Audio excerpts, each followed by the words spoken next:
This is the Awful Announcing Podcast. Here's your host, Brandon Contes.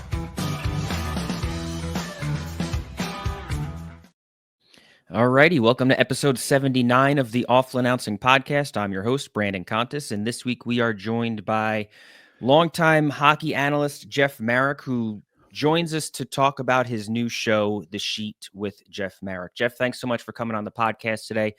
Congratulations on launching a new venture with the Nation Network and Daily Faceoff. How has the partnership been after the first month or so? So far, so good. You know, I haven't messed up. I haven't steered the thing off the road or driven it into the ditch. But it's not even Christmas yet, so give me some time, and I'll take this thing off the road. I mean, so far, so good. I mean, it's a unique experience for me in that I've only ever worked for rights holders, either television or radio. So this is a different experience, and it sort of started, you know, with my initial conversations when they asked what I was interested in doing, and I said, okay, I'm going to just shoot for the moon and, you know, try to hit a tape measure home run, and they said, okay. And that was their default position, then became, how can we do all this? So it's ambitious. There's still more things that I'll be doing that'll be announced probably in the new year, but so far so good. I haven't taken this machine off the road yet, Brandon. So were you initially looking to rejoin with a rights holder, like a legacy media or anything like that, or you wanted something different? You know what? I'll be honest with you. The first thing that I wanted to do was take a year off. And then I realized that I still enjoy the grind. You know, when you're involved in it, when you're in that day-to-day and an NHL schedule, you know, the calendar flips and you get into then late January and February, and it's the dog days. You say to yourself, wow, this is a really long schedule, and there's no end in sight. When the season ends, there's a bunch of events to cover still, and you're not finishing up until you start to get into the summer. All you can think about is, well, I could probably use some time off. But you know, what I've realized is I'm still at a place in my career where I don't want time off. So as much as I may have initially said, you know, I'm gonna take a year off and just, you know, chill out and reevaluate everything, I found that I missed the grind. And I'll tell you what else, Brandon, I missed I'm the kind of person that needs the discipline of doing something every day. Like I need to kind of have Groundhog Day in my life a little bit. And so that's what I miss. So it wasn't specifically that I had to, you know, try to find another position with a legacy media company or work with a non-rights holder like I am now. I just sort of weighed all of the offers that came in, and this one seemed most comfortable, and this one really fit. It made it easier that I knew a bunch of people with the Nation Network already, most notably my former podcast producer, Emil Delich. But no, it wasn't as if I had like one sort of narrow agenda. I have to work for a company like this. I was, you know, pretty much open to whatever. How was the start of the NHL season? Like, what did you do? Was it strange that you didn't have to go to work that day? That's such a good question, because I've always wondered, and I've always heard hockey players, I mean, every athlete goes through this when they retire, but for the purposes of this conversation, we'll focus on hockey. I've always talked to hockey players, you know, what that first September is like when they don't have a training camp to go to. And, you know, no one cheers when you take out the garbage and your life changes. Once upon a time, you're on the road, you can order a banana split from room service at 2:30 in the morning and burn it off the next, you know, a couple of hours later at the morning skate. And then when you're retired, that doesn't happen. And you sort of feel like you're out of a rhythm. And like, honestly, Brandon, I felt like I was out of a rhythm. Like I've just sort of scheduled my life and the sort of vibes of my life to sort of mirror an NHL season. I feel like this in September. I feel like this in October. I feel like this in November, et cetera, et cetera, et cetera. And for the first time in, geez, I don't even know how long, I didn't have that check anymore. So yeah, as much as I enjoyed, you know, being able to get up and go to the gym for as long as I want, or spend an extra, you know, 20 minutes for a run, or go see all my kids' practices and games and spend more time around the house. I really did. I felt off, and I really didn't enjoy it at all. Did you already have the deal with the Nation Network at that point? That wasn't until, geez, I don't know the exact date. It was sometime in November. Okay. Yeah, I remember. I know they announced it. Late. Yeah, they had announced the deal a bit before the podcast, actually, the show started. Yeah. I think, I don't know the exact date. It was a better question for my agent. It was sometime in November. Yeah. So you've obviously been in media for a few decades, not new to hosting your own show, but you're almost in like an original podcaster. You started hosting an internet radio show, the audio wrestling in 1997. Was that? Yep. Yeah. So that was wow. This is cool. So I certainly wasn't the first. I always sort of defer to someone like Dan Carlin, who I still think is, the godfather of podcasters. He was doing this well before I was doing it. He referred to it as amateur content, I believe. I mean, that's, swelled into this Hardcore History podcast, which is an industry leader. But 1997, I was working at a company called Live Audio Wrestling. Was a company that I co-owned with a group of people from a group called Competitor Communications, and we had a live. It was twice a week. I think it was Saturdays and Sundays on the Fan 590 in Toronto. Two wrestling shows, and what we would do is we would record them and mix them, and then put them up on our website. I guess now we know that as podcasting. We just thought that we were repurposing our radio show and putting in new stop sets, ad breaks, etc. We had no idea what a podcast was. None of us did at that point, I don't think. And I guess, we used to do it on, was it Real Networks? Remember that? Real Audio? Does that ring a bell for you, Brandon? That's the technology that we would use. I guess now we would consider it a podcast, but really it was just a radio show that we put online.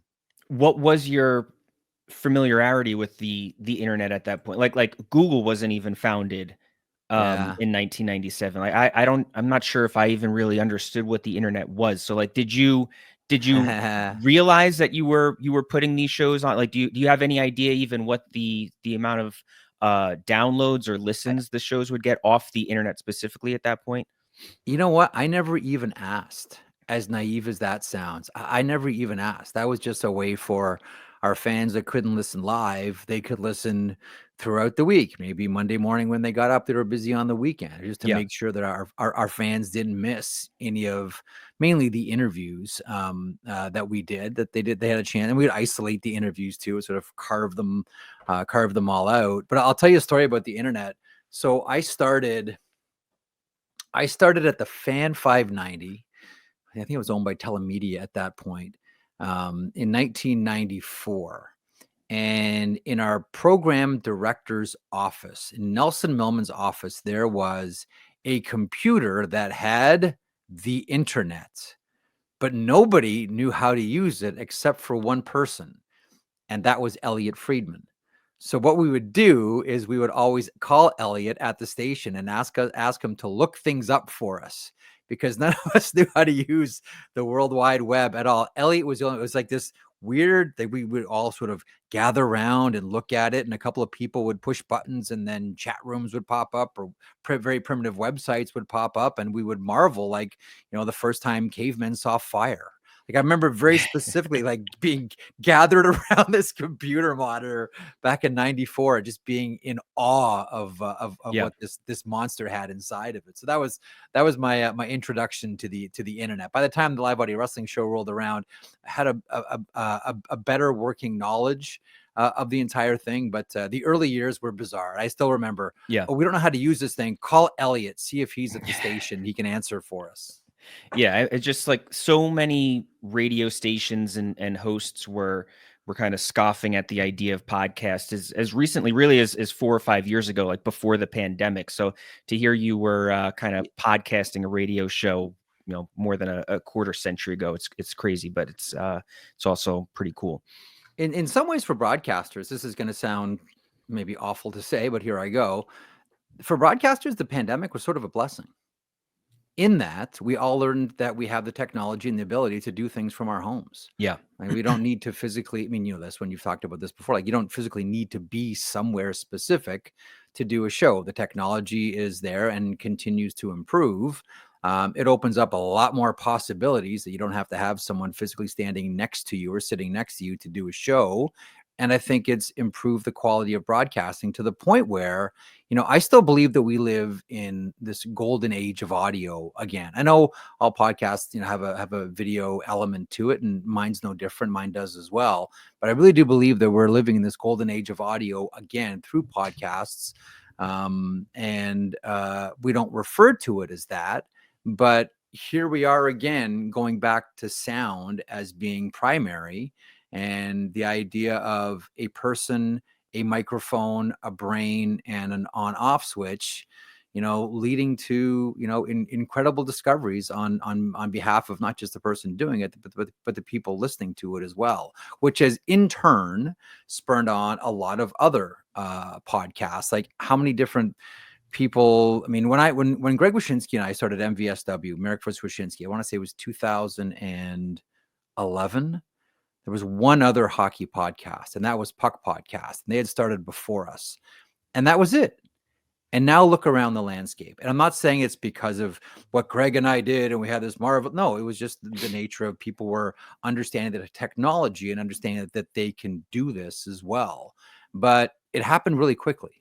It happened real fast. And some of those have emerged as legitimate industry leaders. And they are now the ones that people are going to look at 20 years from now and say, that's the reason I'm doing a podcast, or that's the reason that we had this type of explosion. And this is the reason why, and I want to make a quick point about this. This is the reason why podcasts in hockey now, and again, hockey comes everything last, and hockey's last to get to this one too. People in the industry, like I'm talking about coaches and managers, have had to change their behavior, knowing that when certain players are done their careers, they have the technology and the ability, and in a lot of cases, the desire to go out there and talk about how they were treated when they played. I just heard Keith Yandel on Chicklets talking about his experience with Greg Cronin when telling him that he wasn't going to go play college hockey for him. It's vicious, but the technology is there, and it wasn't when I started in this industry. I know I sound like a dinosaur, but it's true. Was radio what you always wanted to do? Yeah. Was Fan 590, was that your first kind of media gig? Yeah, Brandon, this is a very accidental career. I assure you, I was not trained for any of this. I didn't go to broadcast college. I went to University of Guelph for English and philosophy. I had big dreams to be a tenured professor and do the conference hopping circuit, and read books and mark papers, and that's the path that I thought that I was going on. And then I took a summer job in the promotions department at the Fan in 1994, and I finished my BA and just kept sort of putting off university another year. Oh, I'll go back next year. I'll go back next year. I'll go back. Somewhere along the way, I stopped saying I'll go back and realized, well, I guess I have a career now. I might want to start to take this thing seriously. But radio was always it for me. Like the Fan 590. Well, I mean, I used to listen to it when it was a Fan 1430. That was huge for me. Like that was always on in my car, at my house, like everywhere I went, I was listening to the Fan 1430, the Fan 590. Just loved it. How did you go from the promotions department to on air?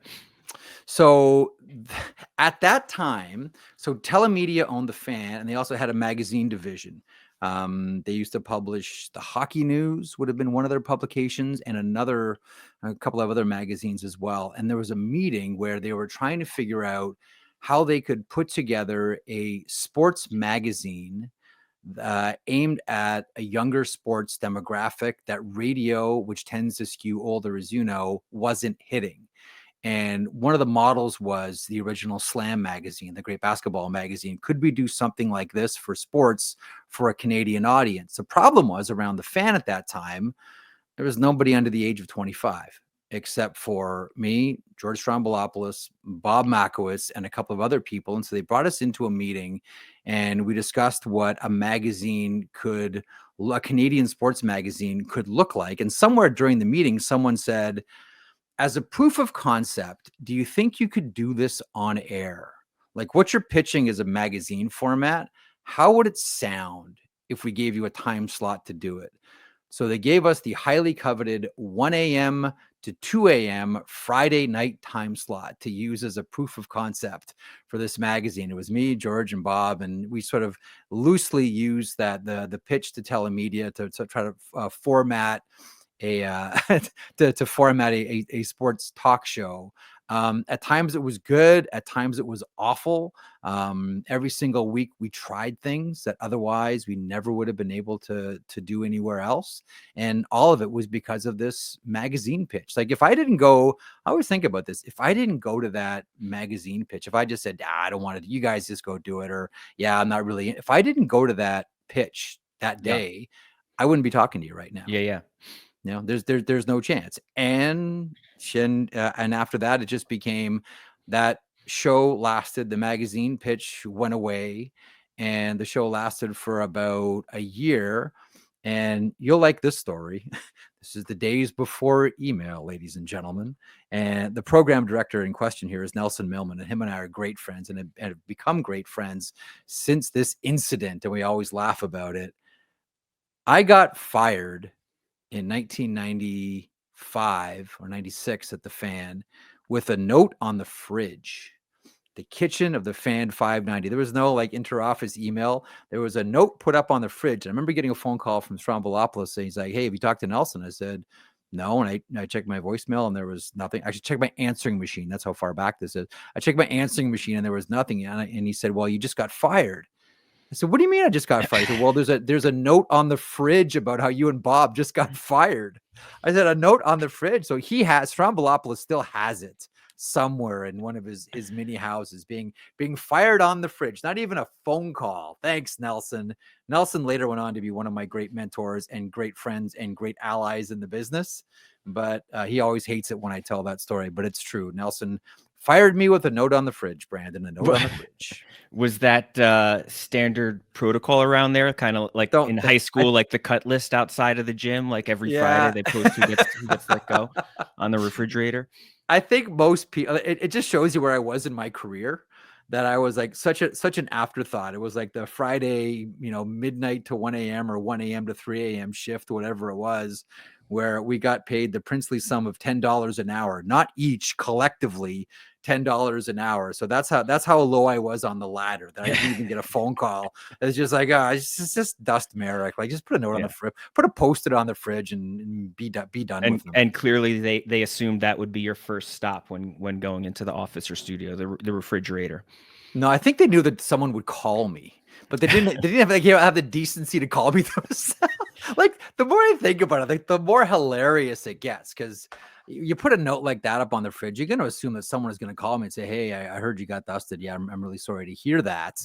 And maybe you might want to preempt that with a phone call yourself.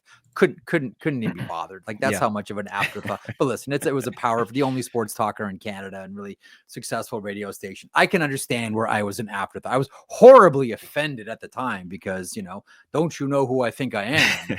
But I look back on it now. I'm like, I was such a tiny little piece of that radio station.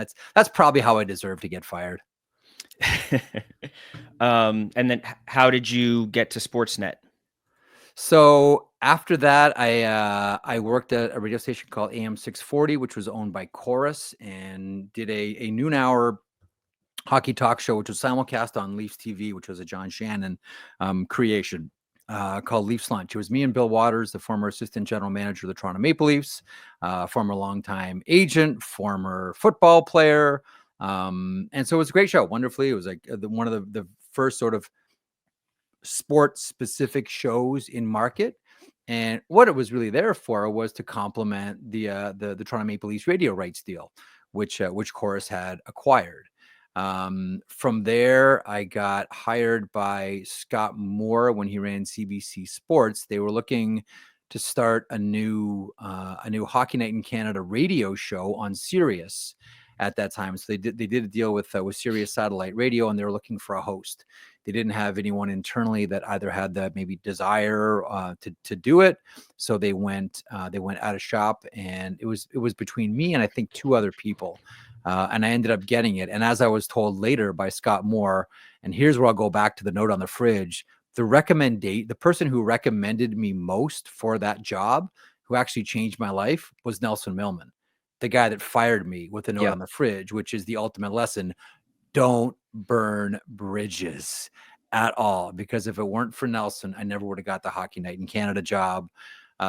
From there, it was, I think it would have been the Vancouver-Boston series in 2011, as my contract with CBC was expiring and I was putting off re-signing because both TSN and Sportsnet had approached me about coming over. And ultimately decided, because again, like Scott Moore went from CBC to Sportsnet. I've always been a Scott Moore loyalist. He's always been great to me and great to my family. And Keith Pelly would have been there too. And I'm pretty loyal to Keith. That decision was pretty easy. So that would have been 2011. How do you look back on your time at Sportsnet? I had a great time. I really did. There's a lot of things that I was able to do there that I was really proud of. Made a lot of great relationships and friendships that I'll have forever. At CBC, I got to work at Hockey Night in Canada. At Sportsnet, I got to work at Hockey Night in Canada again, which is, for a Canadian hockey boy, like that's the cat. Like if you're not going to play in the NHL, being on Hockey Night in Canada is a pretty cool consolation prize. So overwhelmingly positive.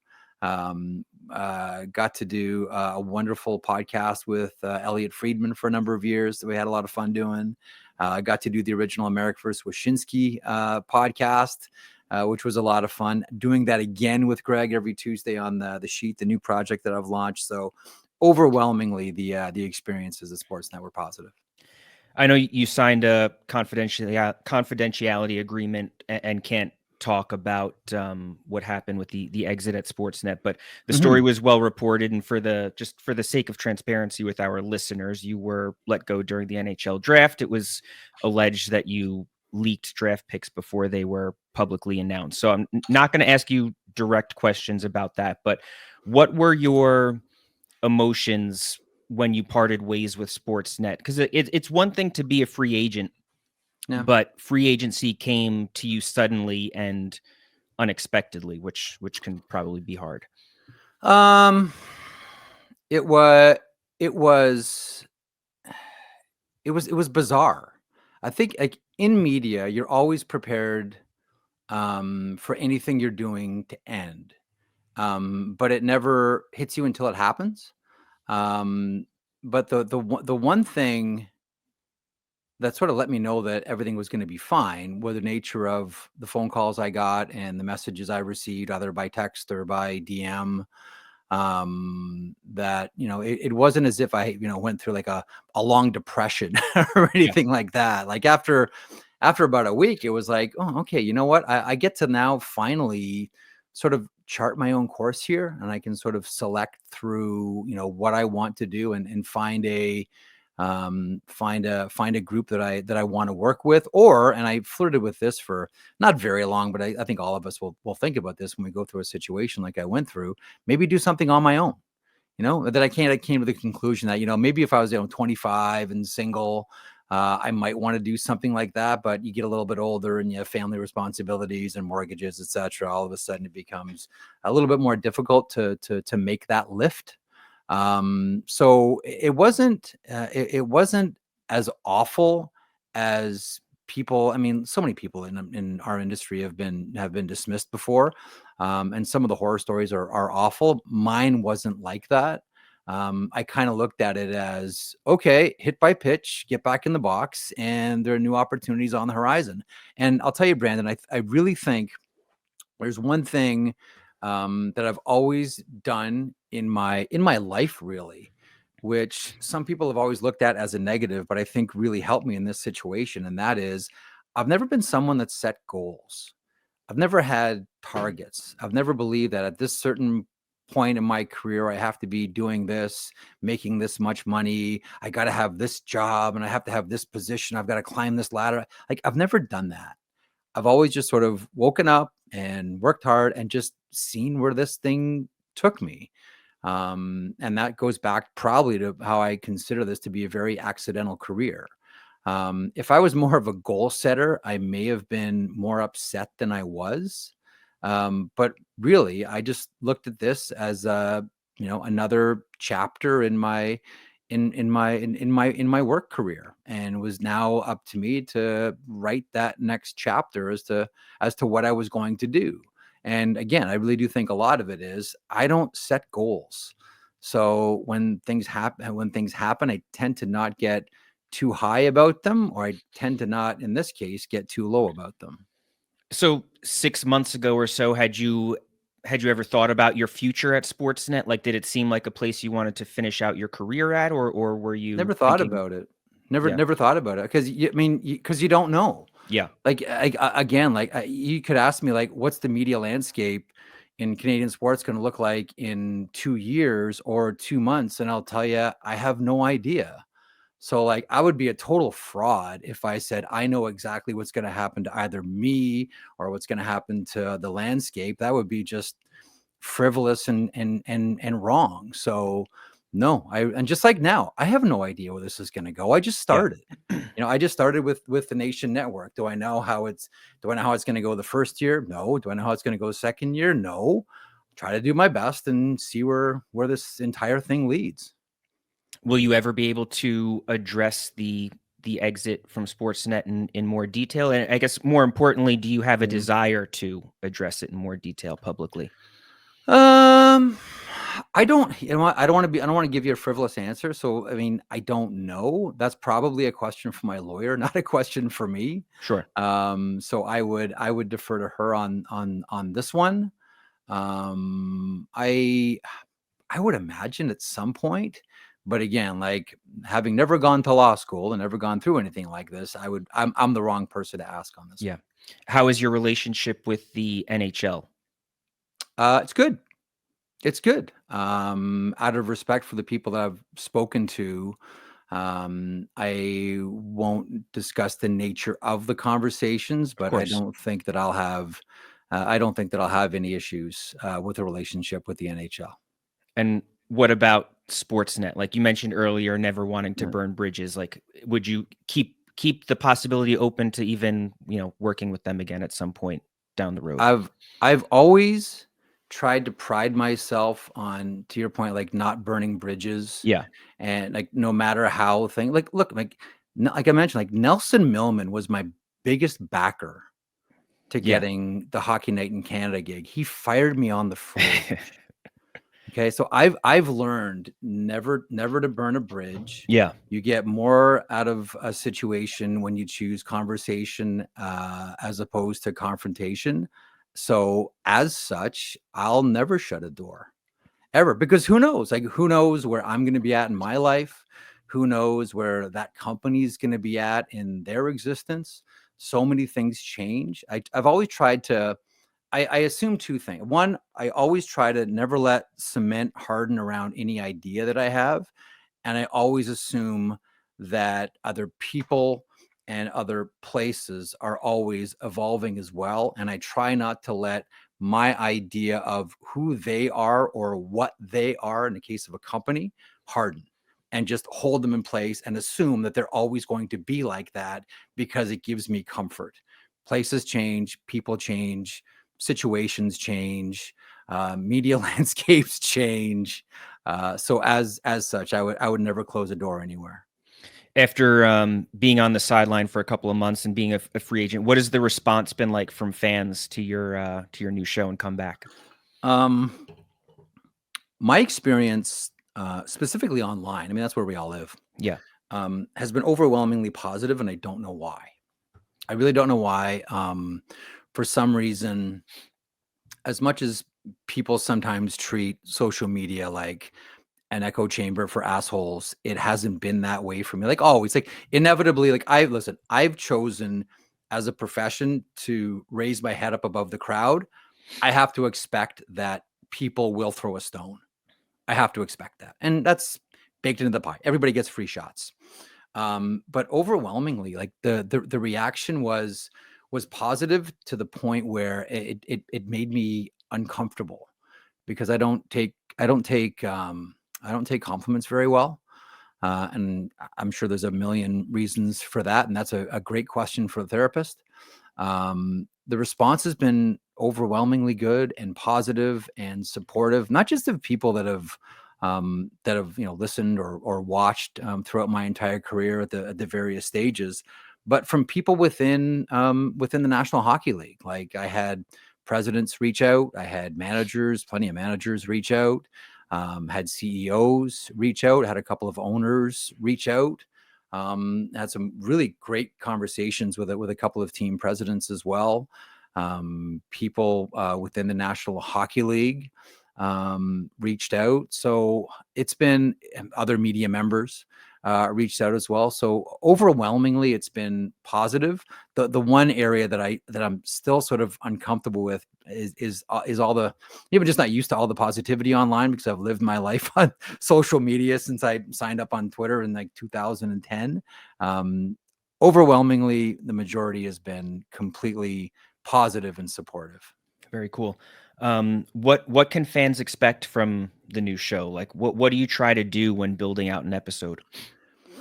Well, you know what they say, Brandon, a mediocre man is always at his best. So I'm gonna no, I always try to consider, and maybe this is the radio in me, and I shouldn't think this way, but when I put together a show, I always try to think to myself, if I'm live somewhere, I need to be sensitive when I'm choosing topics about what time it is. And I get that we live in a timeless media universe when it comes to podcasts. Listen whenever you want. But at 3 o'clock Eastern, noon Pacific, it's kind of a privileged position because I don't need to do the janitorial work of, these are the games last night and let's talk about the Oilers power play, or these are the games coming up tonight and can the Dallas Stars beat the Washington Capitals? Like, I don't need to do that. I'm in a editorially different place on the clock. So it allows me to focus on bigger picture issues and almost choose, okay, what are the power topics of the day? And every day that I wake up, I say to myself, okay, the thing we need to do for the show is, what are the two or three or four power topics of the day? A lot of them can come from the games the night before that we should be focusing on. So it's more sort of big picture hockey than the minutia of, hey, how's Thatcher Demko's return coming along with Vancouver? The press release for the show had emphasized not only the NHL but also junior and amateur hockey. What's your interest level in those? PWHL as well. Junior hockey is my first love. Always loved junior hockey, and it's the most interesting time in the history of junior hockey in Canada, with the new relationship with the NCAA, as players have now been reclassified as far as Division I hockey goes. I can still recall my father taking me to Toronto Marlboros games at Maple Leaf Gardens. The way it worked, Brandon, when I grew up is, if you bought a Toronto Maple Leafs ticket, you got a free Marlboros ticket as well. So you can go to the Marlies game in the afternoon, go get some dinner, and then come back and watch the Maple Leafs game. And that made me a fan of junior hockey probably for life, going to watch those old Marlboro teams and seeing, I had like my own heroes like Bruce Dowie, the goaltender for the Marlies, who I always thought was going to be a superstar in the NHL. It didn't happen, but still, like, those players became my heroes. And ever since then, I've always followed junior hockey and been interested in junior hockey, and that continues to this day. So, like, I look at hockey not just as the NHL, but what's the whole ecosystem that leads into the NHL. I mean, listen, the NHL is the lead dog here. I mean, the old saying, if the NHL sneezes, every other league catches a cold. Everybody takes their lead from the National Hockey League. But I'm more interested in how the whole thing works in concert. Like, how does this Rubik's Cube work here? PWHL is also big for me. I'm so thrilled that this league made it through their first season. Is it perfect? No. But there's so much reason for encouragement and support here. Now, finally, women have a professionally run league that they can play in, and we can finally start to answer questions like, how good can women be? Because we still have no idea how good women can be. We've put women in one very specific place and said, that's women's hockey. We still don't know what women's hockey is, because only now is it able to start growing, because these athletes can actually play professionally and don't have to have 2 or 3 side hustles to support their primary passion, and that is hockey. that to me is really exciting. And to say nothing of the fact that it's the biggest area of growth in hockey. And if more girls pick up hockey sticks and more women in their 30s who always wanted to and finally give it a shot and pick up a hockey stick and start to play, the whole industry benefits and all the guys benefit too. And here's how. The more women that play, the more demand for ice there will be. So there will be more rinks and there'll be stronger manufacturers and more trainers, and the whole hockey ecosystem grows. All you need to do is support girls and women's hockey. So that's a really important one for me too. What is the growth potential of the PWHL in your opinion? Like, is that something that, 20 years from now we can kind of look at it and say maybe it's a league that is getting its own media rights deals and things like that? I do. When you look at the growth of women's sports and you look at other sports and how have grown, and right now it's like women's sports more so than ever Yep. have a rocket attached to their back. I mean, you know this a lot better than I do. I primarily cover hockey, and hockey comes to things last, and hockey's come to this one last. But nonetheless, we should celebrate the fact that we've gotten there. Like, still, we have none of these teams have been sold yet. Right. Like the league is, all the teams are owned by the league. What happens when they start to sell these teams? What happens when they start to expand? What happens after the next Olympic cycle? And some of the old stars retire and they get replaced by some of the new stars that we see in US colleges right now, to say nothing of, and there's a fight there right now because a lot of the European teams are trying to lock up their players. What happens when we start to see more of an influx of female hockey players from powerhouses like Finland? I think that the growth of it will be exponential. It's not going to happen overnight, but I do think that eventually you're going to get to the place where there will be significant rights fees paid to the PWHL for their product. And as well, like right now, tournaments like the Olympics make the stars in the women's game. But the PWHL needs to do, and again, they've only been around for 1 year. The PWHL needs to get a place where the league itself can make stars. Like Sarah Fillier gets selected first overall by New York, and she's ripping apart the league in her rookie season. She's been fantastic so far. But Sarah Fillier's rise to fame has been made by Canada's success at the Olympics and at the World Championships. The challenge for the PWHL is, can they make stars on their own? We're probably not going to know that for a few years. Does the NHL do a good job of making and marketing its own stars? And maybe you have a different perspective on this being from Canada than I might be having from being somebody that's in the United States. But it seems much easier for casual sports fans to get to know NBA and NFL players than the NHL. I think first of all, in Canada, it's easy. Right. In Canada, it's simple because, you mentioned junior hockey a second ago. Everybody follows these players, all through their development from when they're, even before they're drafted into their junior teams. Like you start to know the names, and the whispers go, and prospect media is huge right now. So a lot of Canadians already know these names by the time they get to the NHL.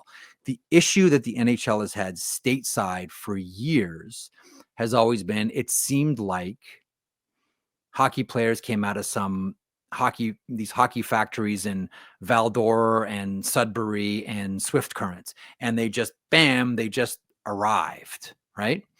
I think and the NHL Network does a lot of work on this now, more so than they ever have before. And a lot of that has been led by EJ Raddick, who I always maintain is one of the most important people in pushing getting the stories out about younger hockey players and getting things like the World Junior Tournaments on the NHL Network, so American fans can know who these players are, know, James Hagen's backstory before he goes to the NHL, get a sense of who these players are. So that's why I go back to the whole hockey ecosystem thing. It's a lot easier if everybody knows the backstory of all these players before they get there, because it's hard. Like the thing about hockey is, you can look at, I don't know, pick the biggest star in the game. Like Sidney Crosby, for example. Okay. Say Sidney Crosby, you say the name, everybody knows it. There'll be some games where you go to see Sidney Crosby and he won't do anything. But if you go to an NBA game, pick your superstar, that superstar is going to do something. Yeah. But you're going to be able to say hockey is just a profoundly different sport. And there's 4 lines and 3 pairs of defensemen. And the top players are going to play like 20 minutes a night. They're not going to play anywhere close to the full 60 unless you're a goaltender. It makes it really challenging for casual fans to gravitate towards certain players when there are just some nights where it's just not going to happen. Just not going to happen. Why was Wayne Gretzky able to transcend the sport? And is that something that can we see another player do that again? He went to LA. And he changed the game. He went to Los Angeles and the game changed with him. I'll still remember that, pictures of him with Magic Johnson, like right away, like Wayne Gretzky is like beside the superstars of American sports. It changed how the NHL does business. It changed how Canadian hockey teams do business. It changed, like when that deal was like, we're still feeling the effects of it to this day. Vegas doesn't have a team if Wayne Gretzky doesn't get traded to Los Angeles. You can go like right down the list of all these organizations that don't exist, and the NHL is not, the multi-billion-dollar industry that you see now. So I think the big moment there is the best player in the game playing in one of the biggest sports markets in the world. That's key. And I always wonder, if there was. Okay. What do you think about this one? If the miracle on ice happened now, what do you think the effects would be? Because 1980 gave us, Modano and Chelios and that era of athlete. But in the social media world where everything gets blown up and spread out and heroes are made instantly, if that game happened now, how big would hockey be in the United States? Yeah, it would be massive. Massive. Absolutely massive. The other thing, I was having this conversation. Because you're getting the entire country to kind of focus on the sport in a way that the NHL just isn't really able to do. It pains me as a Canadian to say this, but when I think of the growth of hockey and the good of the game and growing it and non-traditional markets and getting sticks in everybody's hands and making it more on par with some of the other major sports in North America, I'll tell you what it's going to take. It's going to take American gold medals. It's going to take America beating. For years, we kept saying, international hockey was Canada, Russia for so many years. The growth of international hockey is Canada versus the United States. And what has to happen here for hockey to grow is and they're right there now. Trust me, as a Canadian, we know this. The United States needs to start winning gold medals on a consistent basis. And they're not that far away from doing it. We may see it at the Four Nations. We may see it at the Olympics. Like we may see it at the World Juniors this year with that BC line. We're not that far away from seeing it. But that's what I think needs to happen for there to be significant growth in the United States.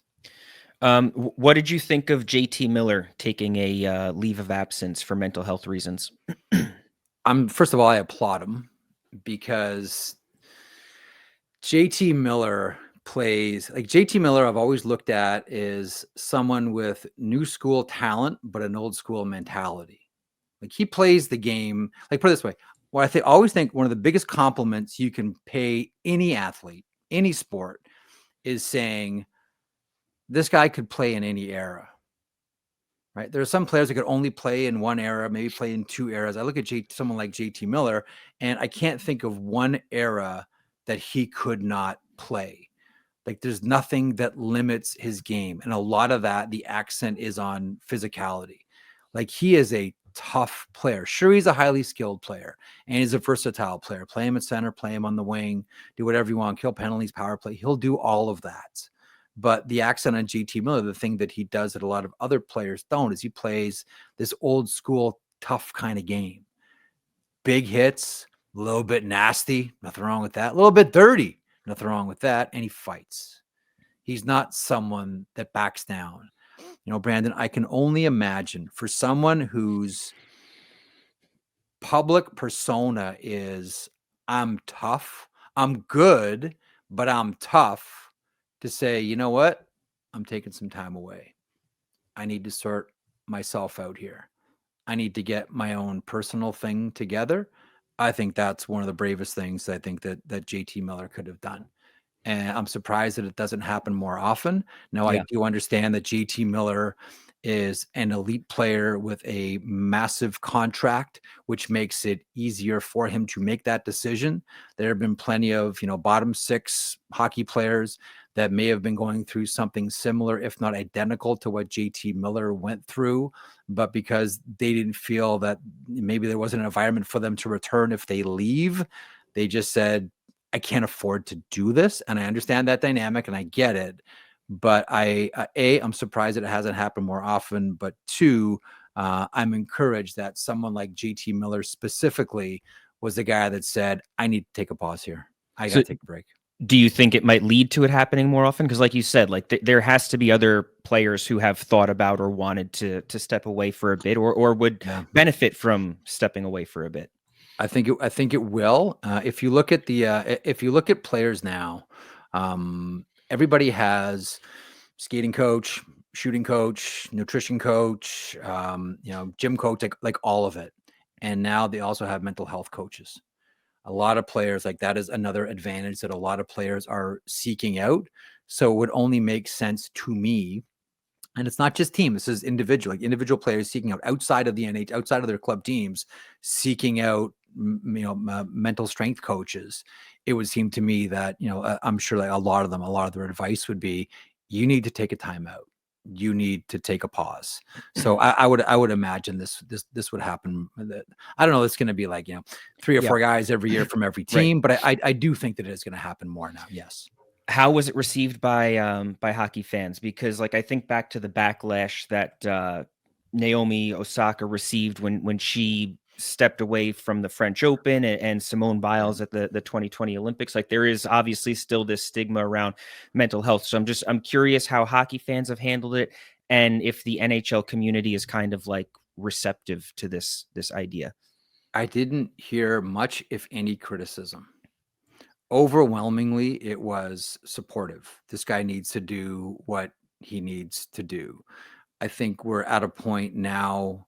I can't speak to other sports because I'm just so like 24/7 on hockey. I think Brandon, like we're at a place in hockey right now that we look at mental health and physical health as more similar than different. You have an injured shoulder, you have an injured brain, you need to take care of both of them. The old idea of just bite down on your mouth guard, suck it up, rub some dirt in it, get back in there. Like those days are gone. And those days seem to be gone for hockey fans. Now, I'm not naive enough to think that if this happened in the playoffs, maybe the reaction would have been different. This happened at the beginning of the year. Yeah. Right. So like, there's a lot of things that I think we have to consider, like the position that JT Miller is in on his team, the position that JT Miller is in financially, the time of year that it was, because as much as fans may be forgiving in November, December, I'm not so sure. I'd like to think that they would be. I'm not so sure that they'd be, as forgiving if it was in, March, April. During a push for the playoffs or in the playoff, like, before a game 7, I need to take a timeout. I'd like to think that people would understand, but listen, the sports fan, and I know the sports fan. I'm not so sure the reaction would have been the same. Yeah. Did you work with Don Cherry at all at Sportsnet? I did. I mean, I shouldn't say I worked with him. I did a segment on Hockey Night in Canada called the iDesk, which was part of the show when Don was doing Coach's Corner. How do you think Don would react to JT Miller? I think that Don is. First of all, I think that Don would understand it. Like Don's as much as I know, there's a certain. I don't want to talk for Don, but I think that Don understands the nature of needing a timeout. Yeah. As much as he's always been like the old school tough guy that I was just talking about a second ago, bite down on your mouth guard, you got a broken leg, flesh wound, get back in there. I really do think that at the heart of what a lot of what Don stood for was compassion for players and players that played hard. Like I look at JT Miller and I could say, Don Cherry kind of guy. And if he's saying he needs a break, that's probably enough for Don to say, let's give the guy a break here. How was working with Don? He was always great to me. Like individually, like to me, Don was. I remember when my when my husky passed away, and I worked. We put him down the night before, and then I worked the next day, and I was in makeup, and someone had told me my dog had passed away, and he came up to me, had tears in his eyes because he's a dog lover too, and he's been through it a number of times. So to me, Don was always friendly, compassionate. We would mainly talk about GTHL players because, like me, he had a love for minor/youth hockey. But to me, I never had an issue with Don. I'm just curious about the NHL media rights deals, because obviously, like, I know they have separate deals in Canada and the United States, but like when ESPN got the NHL back and the NHL partnered with TNT, those are obviously were massive deals in the United States. Did ESPN and TNT partnerships with the NHL, did they have any effect at all over viewership or consumption in Canada? In what sense? Like, I mean, it's just from the standpoint of like ESPN just kind of partnering with the NHL in the United States. It's a big deal because it highlights the league, it highlights players, it highlights the sport. There was a lot of excitement from it. So I'm just curious, does that impact watching the league in Canada at all? Canadians are interesting with hockey, right? They're looking for positions and times when the sport itself gets elevated, and the mood when ESPN when hockey went back on ESPN, the mood was almost one of like, yes, this is getting validated again in the United States. Now ESPN has sort of waved their magic wand over it, and they want to be involved.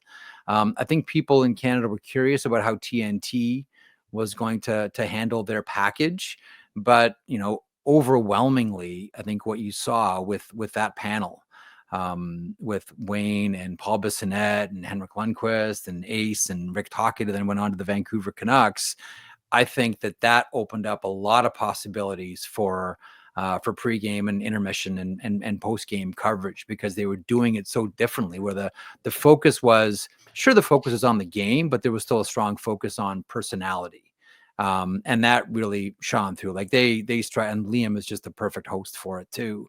I think that's the area where Canadians looked at and said, maybe that's the sort of the next evolution of where we can take hockey coverage.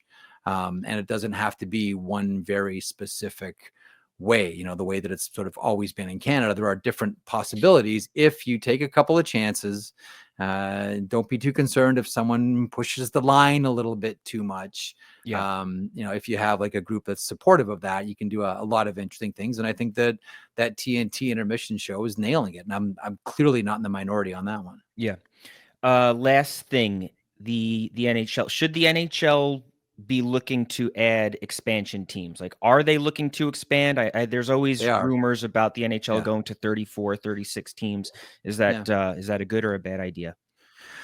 Ultimately, I think it's a good idea. The more places you can get hockey, I think the better. Like I remember I asked the commissioner when I was doing the old Hockey Night in Canada radio show. This was right around the time where the Atlanta Thrashers were going through, there was like 5 or 6 different owners, and they were all fighting, and we didn't know what was going to happen to Atlanta, and the NHL kept fighting to keep the Coyotes in Arizona. And I remember I asked them, I said, at what point in your minds does it not work anymore? Like, at what point is it not worth fighting for a market? And his answer always stuck with me. He said, when nobody wants to own it, that's when it's over. Like, there was always someone that wanted to own the Coyotes. But when there was nobody who wanted to own the Thrashers, then it was over. And now you have a lot of different ownership groups that want in on the National Hockey League. I think they're done expanding in Canada. Sorry, Canada, specifically sorry, Quebec City. But mean, we're all talking about Atlanta. That one makes sense to me for a number of reasons. And one of the main ones is, does the NHL want an anchor tenant for one of their primary broadcasters, TNT? It would make a lot of sense to me to have a team in Atlanta while TNT is this, this juggernaut of hockey coverage. So, I believe when Dallas, when the North Stars moved to Dallas, there were conversations about eventually getting the Dallas Stars a state rival. So we've been wondering about Houston for a number of years, and I could imagine that will come to some fruition at some point. I'll tell you, Brandon, one of the questions that I have about expansion right now is we have a CBA that's about to expire. And right now in the CBA, expansion money doesn't count as hockey related revenue. I'm not saying the NHL would want to do like a hurry up offense on this one to get all the money in before there's a new CBA, but you can imagine that Marty Walsh, the new executive director of the NHL Players Association, would want to at least have a conversation about players participating in expansion fees. I really wonder if the NHL would try to get some type of expansion done so they could get the money in before they even have that conversation with the Players Association. How many more teams are they looking to add, or what do you think the right number is? Boy, great question. Atlanta looks like that one's. It looks very much like that one's going to happen. I think Atlanta and Houston seem to be the two for me. But then again, let's not forget the NHL is not giving up on Arizona. Yeah, the NHL wants their product back in Arizona. I know it's going to need stable ownership. I know it's going to need a rink. But I mean, how many Arizona-born or raised, because Austin Matthews was technically born in Los Angeles, born and or raised hockey players from Arizona are there in the NHL right now? Like that's how long it takes. And I don't think they want to go back on that. It's one of the biggest media markets, as you well know, the United States, and they want to have those eyeballs in front of their product. So I would say 2 immediately, knowing full well that eventually it's going to be 3 with Arizona.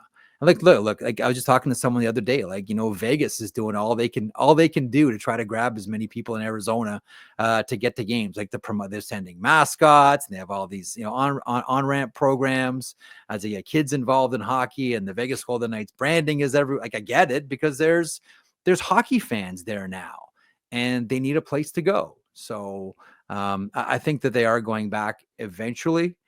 They're not quitting on that market. So if you're from Arizona listening this, like, NHL is going back, but initially Atlanta, and I would say that, eventually get something done with Houston. I think 2, probably 2 in the next round of expansion. Is there enough talent to support 3 or potentially 4 more teams? Like I'll use the NFL as an example. I'm confident there are 4 cities that could house NFL franchises. I don't know if there are 4 more starting quarterbacks and starting offensive lines out there to maintain such a high enough quality of product. Once upon a time, I would have said no. And there was a time when the NHL was at its weakest in the early 70s, because the league had doubled in 67. And then 2 more teams came in 1970, Buffalo and Vancouver. Then there was 72 expansion. Then there was a WHA that peeled all these players off as well. And they were in a really, really weak spot. And that's when, Bobby Orr set records and Phil Esposito set records, et cetera. It's for another conversation. But the NHL is in a position right now, and I'll tell you, a lot of it is because of the rise of hockey in the United States, that I'm more confident now than ever, because I have shared that concern at different times. Like, is there enough quality? Like, okay, look at the top players in the American Hockey League. Is that going to be enough? I've shared that concern.